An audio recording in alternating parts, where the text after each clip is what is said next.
we're going to bring in our next guest. We had Dick Gold on a few days ago, legendary coach for Stanford. Let's bring in the legendary coach for UCLA. I think over 3 decades there, and it feels so weird to say, but they just got the Big Ten championship. This is Billy Martin, Big Ten champion. live from Westwood, California, just a mile away. Billy, it is so great to see you. You got Nick, you got Tracy, Andrea, myself. Congrats on the win. Did you guys get to celebrate a little last night with the boys? Well, we did, but not until we got back to Westwood. We ran to the airport to catch the flight, had the trophy and stuff on the plane, but got home to Westwood and had a fun time at Barney's, where we normally go to celebrate. Nice. Billy, awesome stuff. You know, looking at the stats, 8 straight wins, 14-2 since the start of Big Ten play, and now Big Ten Conference champions. How does that feel for you and the team? Well, fantastic. And to win that match at Ohio State, who hasn't lost a conference match for 22 years, that's wild. Was an incredible accomplishment. The crowd was not real friendly, that's for sure. But, you know, we started off with not a great season, but attributed to our #1 player being out for almost 2 months. But this team has really been determined. We have them back, and that's why I think we won these last 8 matches. So I really feel good going into the NCAA championship.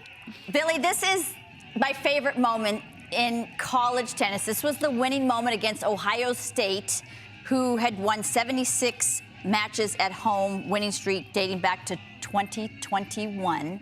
I love this pile on, and especially, Billy, I gotta say, being Ohio State, that was excellent. I'm a Trojan, you know that, Billy. Yeah, look at him. He's so excited. But, and I heard that the last match, it was 3-all, so the last match went down to the last set, where everybody was watching that one match. Billy, I've seen you walk across the court, your little clap like this. How nervous were you, and did you actually watch? Because I remember heard a kid say one time they were playing the last match and you were in the tunnel praying against the wall. What was this like, that whole last set? How nervous were you?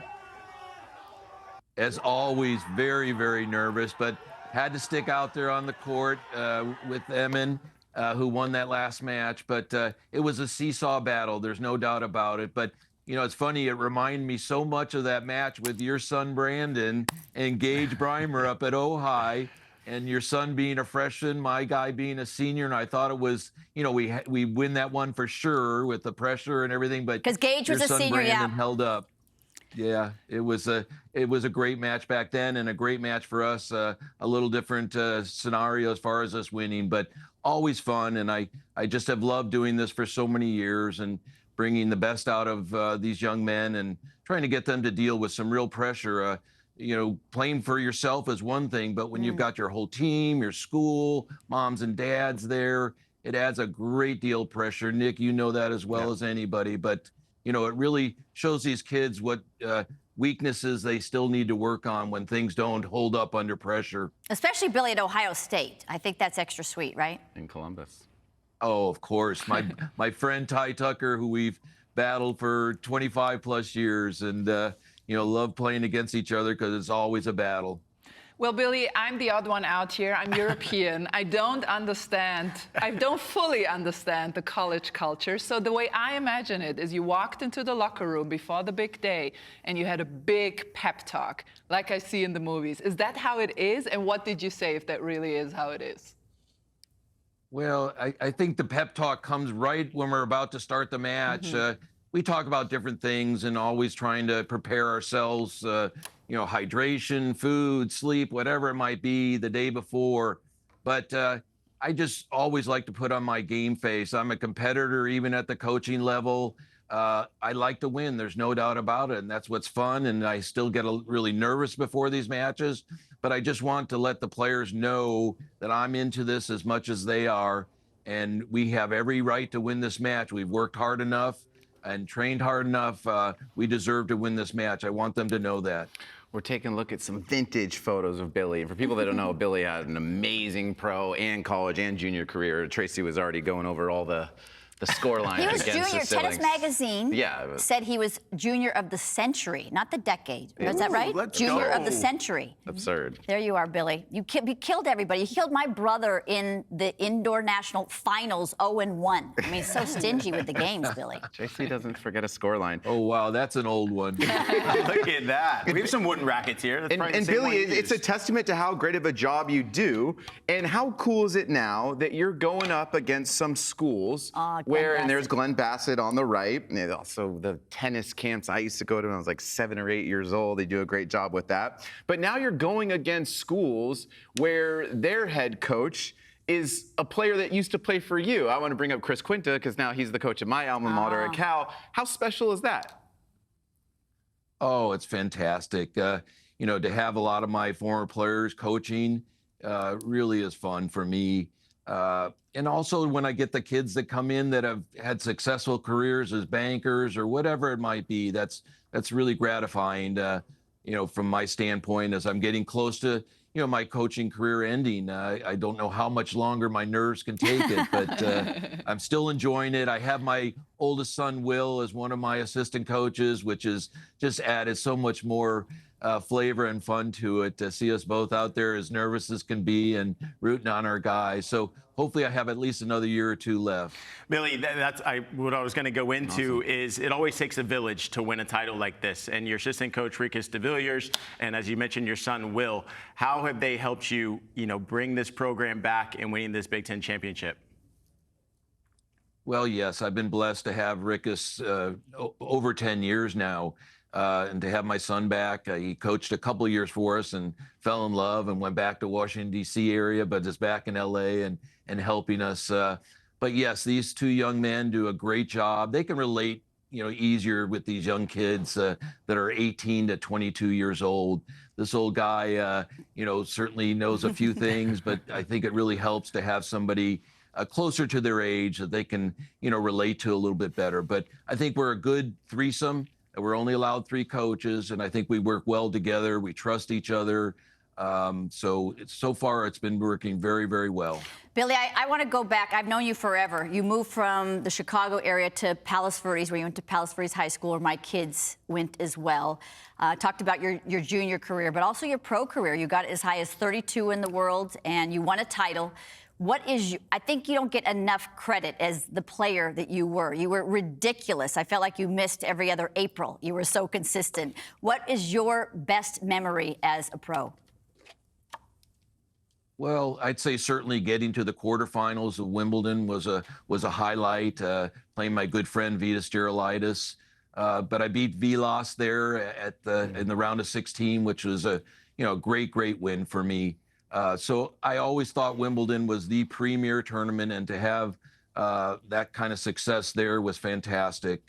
So that's probably my highlight in my mind. I love that. And then for the UCLA, you were the national champion there, and you won the most ever wins. That's absolutely phenomenal, Billy. And then you were the assistant coach under Glenn Bassett that my 2 brothers actually played for. So there's Guillermo Vilas in straight sets. Then Mark Cox, the Brit. Ooh, Billy, you eked that one out. What are the 9-8s? No tiebreakers, No, that's baby. 9-7. Okay, 9-7. 9-7 in the 5th against the Brit, and then lost to Vitas, who could last forever. What a run.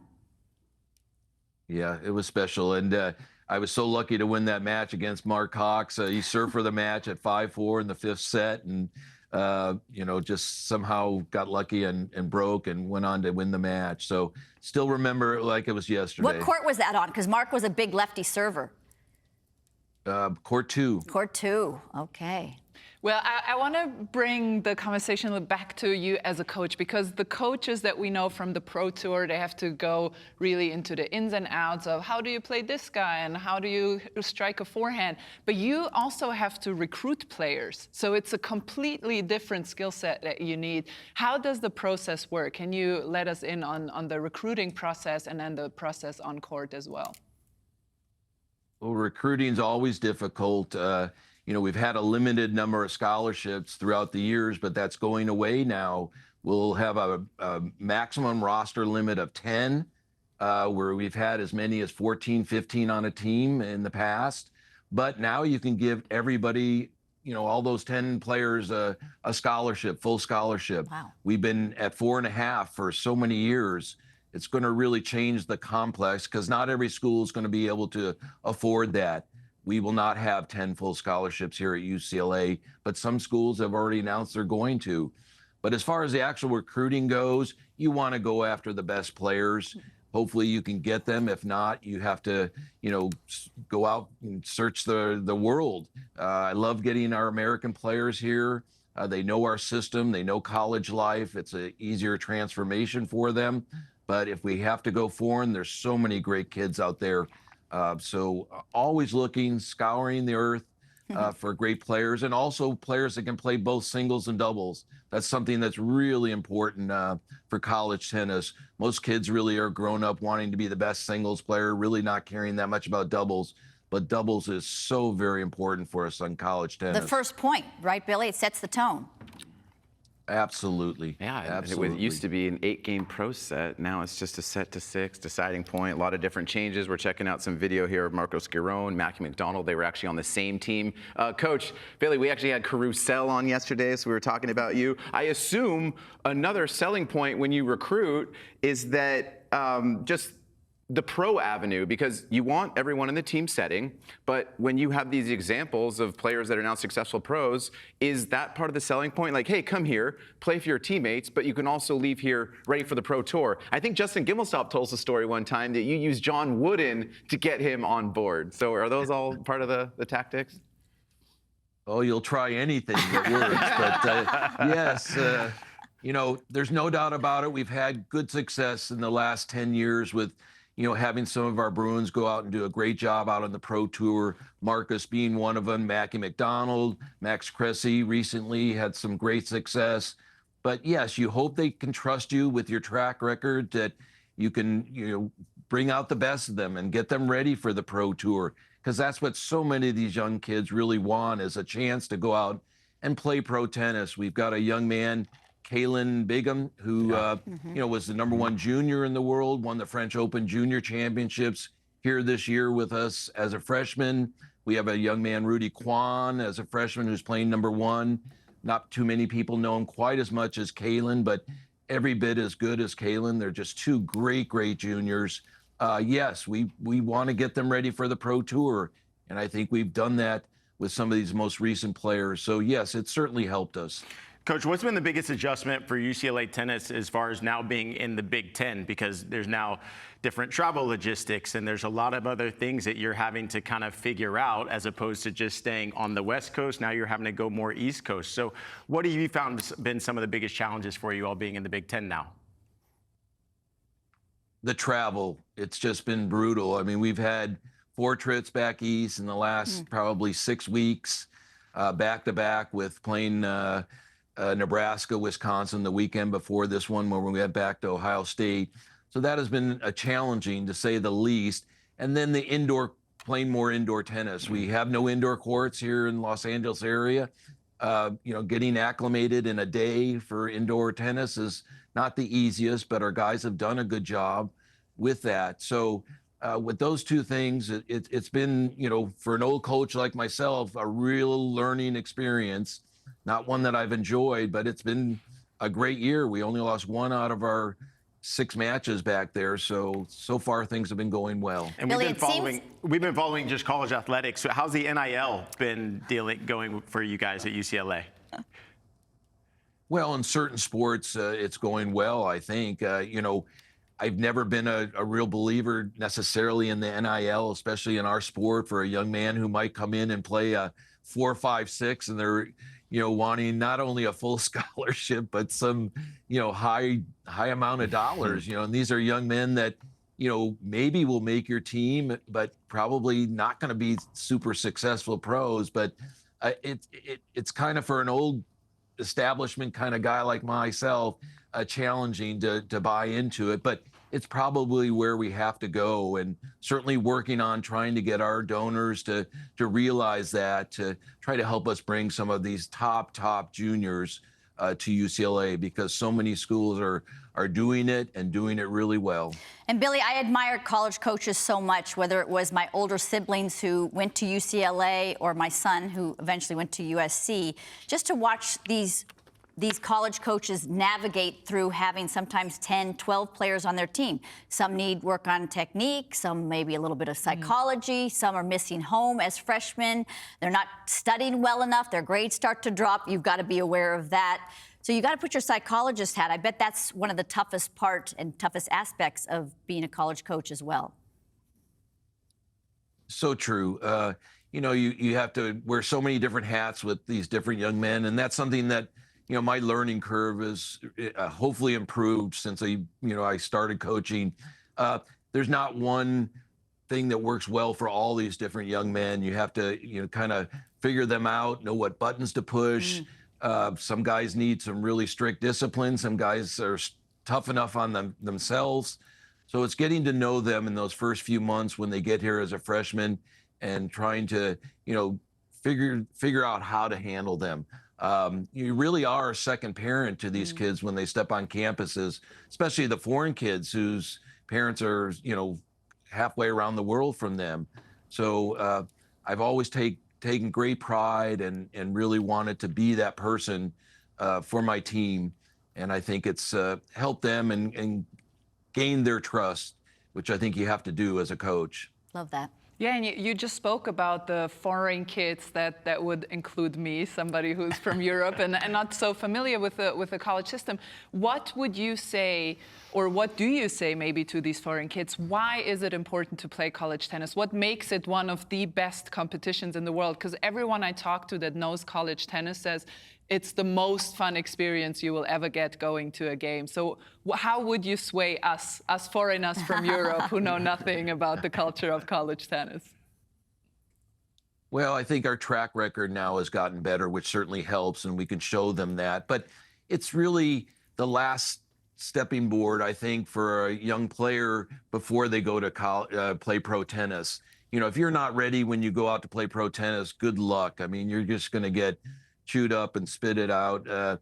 So I think this is a way to almost have an academy atmosphere, still work on your schoolwork, get great academics, get a degree maybe from a great university that's known, you know, universal.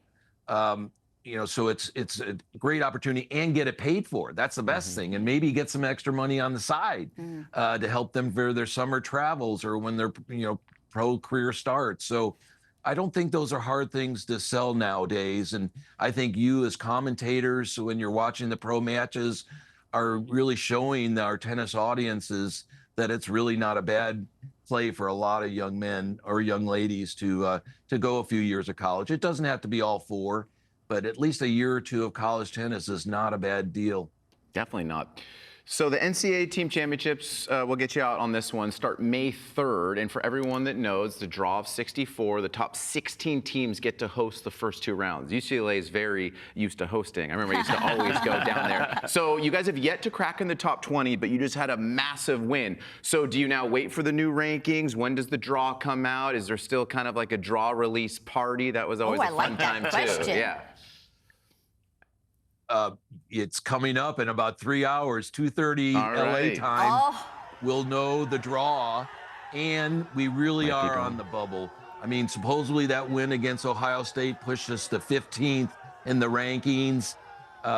You know, we're projected on some places to host, some place not to host. So, and it's committee done at the very end. So you don't know what goes on behind the closed doors, but I think we have a very good chance finally in about 3 or 4 years to host, and that's huge to be able to do those first two rounds at home and not on the road, especially with as much traveling. So keep your fingers crossed for us. When does that come out? When does that come out? It's in 3 hours, but so if it's not being hosted at the LA Tennis Center, could you possibly be going up to Berkeley? Because I know you guys hosted them earlier. We won't tell people who won. Cal won, but you might be going up there, right? Hey, he had to do that. You know what, Billy? I came down to LA every weekend, and USC and UCLA would beat the living you know what out of us. And this year it was really nice to see see, especially Quinta, go back. Quinta's done an amazing Cal got job. to sweep the UCLA and USC. Of course, this is a bummage because we're talking to the UCLA coach, but that was a huge moment for the Cal Bears. I'm